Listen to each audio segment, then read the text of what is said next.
Hi అండి, నమస్తే. Welcome back to cute jelly channel.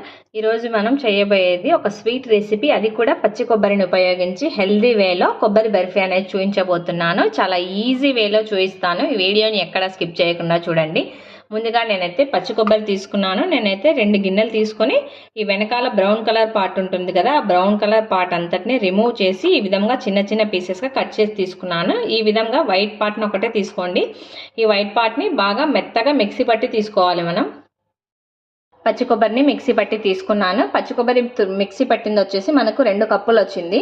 2 కప్పులకి ఈ విధంగా ఒక ప్యాన్ తీసుకోవాలి. ప్యాన్ తీసుకొని ప్యాన్ కాస్త హీట్ అయిన తర్వాత ఈ కప్పుతో 2 కప్పులు పచ్చి కొబ్బరి తురుము వచ్చింది. అందుకోసం ఇదే కప్పుతో ఒక 1/2 కప్పు పాలు అనేది యాడ్ చేస్తున్నాను.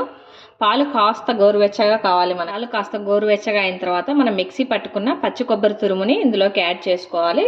నేనైతే 2 కప్పులు పచ్చి కొబ్బరి తురుము యాడ్ చేస్తున్నాను.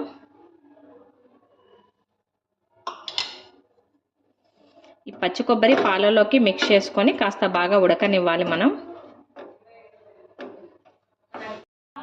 ఈ విధంగా కొబ్బరి తురుమును వచ్చేసి పాలల్లో బాగా ఉడికించుకున్న తర్వాత ఇందులోకి 1 కప్పు పంచదార యాడ్ చేస్తున్నాను. నేను 2 కప్పుల కొబ్బరి పొడికి 1 కప్పు పంచదార యాడ్ చేసుకోవాలి. పంచదార వేసి బాగా మిక్స్ చేసుకోవాలి.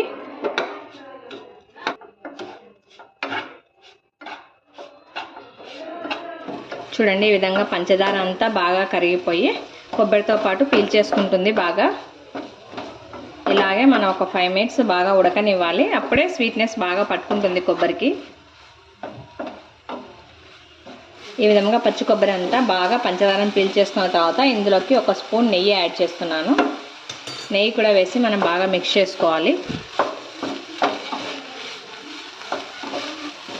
ఈ విధంగా నెయ్యి వేసి బాగా మనం మళ్ళీ 2 నుండి 3 నిమిషాల పాటు బాగా మిక్స్ చేసుకోవాలి. అప్పుడే మనకు సాఫ్ట్నెస్ అనేది వస్తుంది. నోట్లో వేసుకోగానే కరిగిపోయేంత సాఫ్ట్గా రెడీ అవుతుంది అన్నమాట ఈ బర్ఫీ అనేది. చూడండి, మనకి ఈ విధంగా ప్యాన్ నుండి సపరేట్ అవుతుంది కదా. ఈ స్టేజ్లో మనం స్టవ్ ఆపేసుకోవాలి. ఒక 1/2 దాకా వచ్చింది. దీన్ని బాగా చదరంగా అనుకున్నాను నేను. కాస్త ఒక 10 to 15 మినిట్స్ చల్లారనివ్వాలి. తర్వాత మనకు నచ్చిన షేప్లో కట్ చేసుకుంటే మనకి మంచి బర్ఫీ షేప్ లాగా వస్తుంది. చాలా సింపుల్ ప్రాసెస్. అదేవిధంగా మన ఛానల్లో పచ్చి కొబ్బరితో లడ్డూలు పర్ఫెక్ట్గా ఎలా చేయాలో అనే వీడియో కూడా ఉంది. అది డిస్క్రిప్షన్లో ఇస్తాను, ఒకసారి చెక్ చేయండి. ఇంతే, చాలా సింపుల్ ప్రాసెస్. కాస్త చల్లారిన తర్వాత మనం బర్ఫీలుగా కట్ చేసుకొని హ్యాపీగా ఎంజాయ్ చేసడమే. చాలా సింపుల్ ప్రాసెస్. నోట్లో వేసుకోగానే వెన్నలా కరిగిపోయేంత సాఫ్ట్గా ఉంటుంది కొబ్బరి బర్ఫీ అనేది. చాలా సింపుల్ ప్రాసెస్ అండి. తప్పకుండా అందరూ ట్రై చేయండి. ఈ రెసిపీ కనుక మీకు నచ్చినట్లయితే లైక్ చేయండి, షేర్ చేయండి. తప్పకుండా అందరూ సబ్స్క్రైబ్ చేయండి. Thanks for watching.